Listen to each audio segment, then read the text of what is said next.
मैं अपने जीवन ਦੇ ਵਿੱਚ ਵੀ ਜੋ ਕੁਝ ਵੀ ਹਾਂ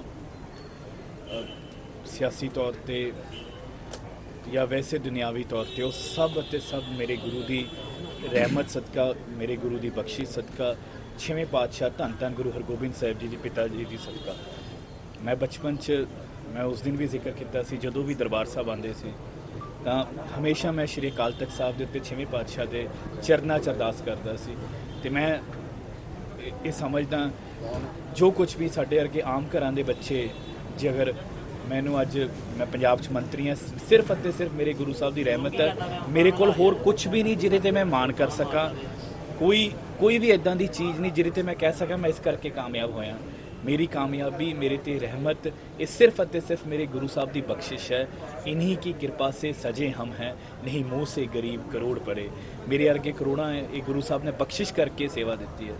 तो आप सब जानते हो, सारी संगत जानती है, पंथ जानते कि 6 अगस्त ਨੂੰ ਦਾਸ ਨੂੰ श्री अकाल तख्त ਸਾਹਿਬ ਤੋਂ फरमान होया सी, तनख्वाह कह लो, सज़ा कह लो।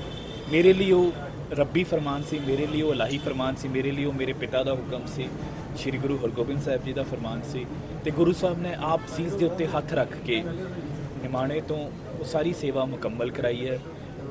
ਮੈਂ ਹਰ ਸੰਭਵ ਕੋਸ਼ਿਸ਼ ਕੀਤੀ ਕਿ ਉਸ ਫਰਮਾਨ ਨੂੰ ਮੈਂ ਇਨ ਬਿਨ ਪੂਰਾ ਕਰ ਸਕਾਂ, ਤੇ ਗੁਰੂ ਸਾਹਿਬ ਨੇ ਅਪਾਰ ਬਖਸ਼ਿਸ਼ ਕਰਕੇ ਸਾਰੀ ਸੇਵਾ ਮੁਕੰਮਲ ਕਰਾਈ ਹੈ। ਅੱਜ ਸੇਵਾ ਮੁਕੰਮਲ ਉਪਰੰਤ ਹੋਣ ਤੋਂ ਬਾਅਦ ਮਹਾਨ ਸ਼੍ਰੀ ਅਕਾਲ ਤਖਤ ਸਾਹਿਬ ਤੇ ਨਤਮਸਤਕ ਹੋ ਕੇ ਅਰਦਾਸ ਬੇਨਤੀ ਕਰਾਈ, ਕੜਾਹ ਪ੍ਰਸ਼ਾਦ ਦੀ ਦੇਗ ਦੀ ਅਰਦਾਸ ਕਰਾਈ ਹੈ। ਤੇ ਨਾਲ ਫਿਰ ਗੁਰੂ ਸਾਹਿਬ ਦੇ ਚਰਨਾਂ 'ਚ ਦੋਵੇਂ ਹੱਥ ਜੋੜ ਕੇ ਖਿਮਾ ਮੰਗੀ ਹੈ ਤੇ ਗੁਰੂ ਸਾਹਿਬ ਦੇ ਚਰਨਾਂ 'ਚ ਅਰਦਾਸ ਕੀਤੀ ਹੈ ਕਿ ਗੁਰੂ ਸਾਹਿਬ ਸਿਰ ਤੇ ਹੱਥ ਰੱਖੋ, ਪੰਥ, ਕੌਮ, ਦੇਸ਼, ਪੰਜਾਬ, ਮਾਨਵਤਾ ਦੀ ਸੇਵਾ ਕਰਨ ਦਾ ਬਲ ਬਖਸ਼ੋ। ਤੇ ਮੈਂ ਆਪ ਸਭ ਦੇ ਰਾਹੀਂ ਵੀ ਪੰਜੋ ਸਿੱਖ ਸਾਹਿਬਾਨਾਂ ਨੂੰ ਇੱਕ ਵਾਰੀ ਫਿਰ ਸਾਰੇ ਪੰਥ ਤੋਂ ਫਿਰ ਇੱਕ ਵਾਰੀ ਮਾਫੀ ਮੰਗਦਾ। ਗੁਰੂ ਸਾਹਿਬ ਬਖਸ਼ਣ ਹਾਰ ਨੇ, ਬਖਸ਼ਿੰਦ ਨੇ, ਗੁਰੂ ਸਾਹਿਬ ਦਾ ਤਖਤ ਬਖਸ਼ਿੰਦ ਹੈ, ਗੁਰੂ ਸਾਹਿਬ ਦਾ ਪੰਥ ਬਖਸ਼ਿੰਦ। ਆਪ ਸਭ ਮੇਰੇ ਤੋਂ ਜੋ ਵੀ ਭੁੱਲਾਂ ਹੋਈਆਂ ਉਸ ਦੇ ਲਈ ਮੈਨੂੰ ਬਖਸ਼ੋਗੇ।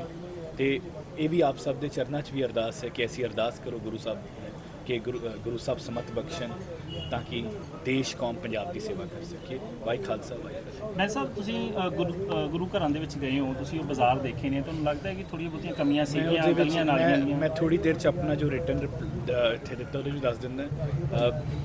ਗੁਰੂ ਸਾਹਿਬ ਦੇ ਵੱਲੋਂ ਬਖਸ਼ੇ ਜੋ ਤਾਕਤਾਂ ਉਹ ਨਹੀਂ ਬਖਸ਼ੀਆਂ, ਜੋ ਅਹੁਦੇ ਉਹ ਨਹੀਂ ਬਖਸ਼ੇ, ਉਹਦੇ ਵਿੱਚੋਂ 20 ਲੱਖ ਰੁਪਏ ਮੈਂ ਆਪਣੇ ਇਖਤਿਆਰੀ ਫੰਡ 'ਚੋਂ ਉਹਨਾਂ ਰਸਤਿਆਂ ਦੀ ਜੋ ਉਹਦੇ ਵਿੱਚ ਹੋਰ ਕਰ ਸਕੇ। ਅਤੇ ਮੈਂ ਨਿੱਜੀ ਤੌਰ 'ਤੇ ਆਪਣੇ ਦਸਵੰਧ ਕੱਢ ਦਿਓ 1 ਮਹੀਨੇ ਦੀ ਤਨਖਾਹ। ਅਤੇ ਇਸ ਤੋਂ ਇਲਾਵਾ ਮੈਂ ਹੋਰ ਵੀ ਬਤੌਰ ਮੰਤਰੀ ਵੀ ਅਤੇ ਬਤੌਰ ਸੇਵਾਦਾਰ ਵੀ ਜੋ ਮੇਰੇ ਤੋਂ ਸੰਭਵ ਹੋਇਆ, ਚਾਹੇ ਮੈਨੂੰ ਆਪ ਆ ਕੇ ਇੱਥੇ ਝਾੜੂ ਲਾਉਣਾ ਪਵੇ, ਮੈਂ ਬਤੌਰ ਮੰਤਰੀ ਵੀ ਅਤੇ ਬਤੌਰ ਸੇਵਾਦਾਰ ਹਰ ਵੇਲੇ ਹਾਜ਼ਰ ਹਾਂ। ਇਹ ਵੈਸੇ ਵੀ ਇਹ ਸਾਡੇ ਧਰਮ ਦੀ ਸੇਵਾ ਜਿਹੜੀ ਹੈ, ਸਾਡੇ ਧਰਮ ਦੀ ਨੀਂਹ ਹੈ। ਅਤੇ ਇਹਦੇ ਨਾਲ ਕੋਈ ਜਿਹੜਾ ਮੈਂ ਆਪਣੇ ਆਪ ਨੂੰ ਸੁਭਾਗ ਸਮਝਦਾ ਕਿ ਮੈਨੂੰ ਇਹ ਸੇਵਾ ਮੰਤਰੀ ਸਾਹਿਬ ਲੈਂਡ ਪੂਲਿੰਗ ਮੇਰੀ ਇੱਕ ਬੇਨਤੀ ਆਪ ਸਭ ਨੂੰ ਜੀ, ਆਪ ਸਭ ਨੇ ਉਸ ਦਿਨ ਵੀ ਬਹੁਤ ਸਾਥ ਦਿੱਤਾ, ਅੱਜ ਵੀ। ਇਹ ਮੇਰੇ ਲਈ ਇਹ ਬੜਾ ਇੱਕ ਧਾਰਮਿਕ ਭਾਵਨਾਵਾਂ ਤੇ ਮੇਰੀ ਨਿੱਜੀ ਆਸਥਾ ਨਾਲ ਜੁੜਿਆ ਵਿਸ਼ੇ ਹੈ। ਆਪਣੇ ਕੋਲ ਹੋਰ ਬਹੁਤ ਸਾਰੇ ਮੌਕੇ ਹੁੰਦੇ ਜੇ ਤੁਸੀਂ ਰਾਜਨੀਤਿਕ ਸਵਾਲ ਜੀ ਇਸੇ ਨਾਲ ਇੱਕ ਜੁੜਿਆ ਮੇਰੀ ਬੇਨਤੀ ਹੈ ਕਿ ਅੱਜ ਤੇ ਆਪ ਸਭ ਦਾ ਤੇ ਸਾਰੀ ਸੰਗਤ ਦਾ ਬਹੁਤ ਕੋਈ ਮੈਨੇਜਮੈਂਟ ਤੇ ਕਾਰਵਾਈ ਕਰੋਗੇ?